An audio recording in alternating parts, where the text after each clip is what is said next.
படிக்கணும். சில பேர் நான் சொல்லுவாங்கன்னா நாங்க பழைய ஏற்பாடு தான் படிப்போம், புதிய ஏற்பாடுலாம் படிக்கணும். அப்ப நான் சொல்வேன், அப்ப ஏன் ரெண்டும் ஒண்ணா வச்சிருக்கிறாங்க? பழைய ஏற்பாடு புதிய ஏற்பாடு எல்லாம் ஒரே ஏற்பாடு தான், முழுமையா நம்ம படிக்கணும். ராமே சொல்லுவோமா?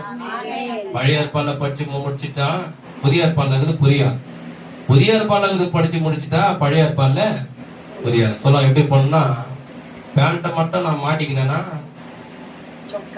பார்க்க நல்லா இருக்கமா? சட்டை மட்டும் நான் போட்டுக்கணும், பேண்ட்டை போடலன்னா பார்க்க நல்லா இருக்கமா? நான் கேட்கும் போதே சிரிக்கிறீங்க.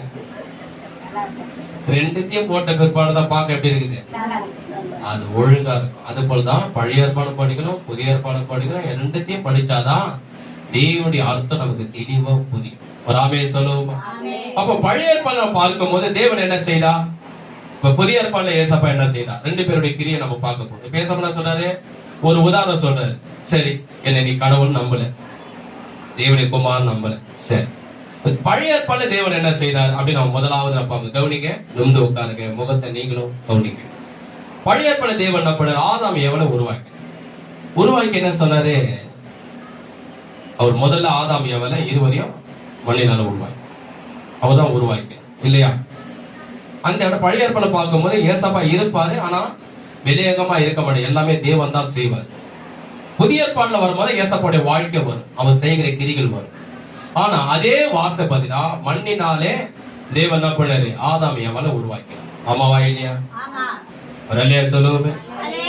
அதே புதிய ஏற்பாடுல பார்க்கும் போது புதிய ஏற்பாட்டுல இயேசு கிறிஸ்து 1000 பரிசுத்தவான்களோட தேவதூதர்கள் இந்த பூமிக்கு வரும்போது 20 வருஷத்துக்கு முன்பதாக, 30 வருஷத்துக்கு முன்பதாக, 50 வருஷத்துக்கு முன்பதாக கிறிஸ்துக்குள் மரித்து மண்ணோடு போனவர்களே ஏசப்பா வருகிற என்ன பண்ணுவாரா, மீண்டும் அந்த மண்ணில் அவனுக்கு உருவத்தை கொடுத்து மீண்டும் மனிதனாக அவர் உருப்படுத்தி எழுப்புவார்.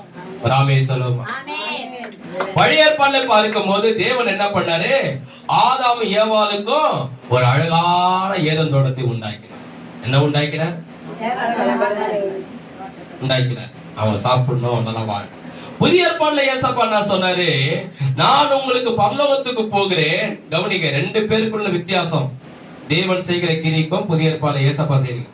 அவர் என்ன சொன்னாரு, நான் பரலோகத்துக்கு போகிறேன், உங்களுக்காக ஒரு வாசஸ்தலத்தை நான் ஆயத்த பண்ணுகிறேன்.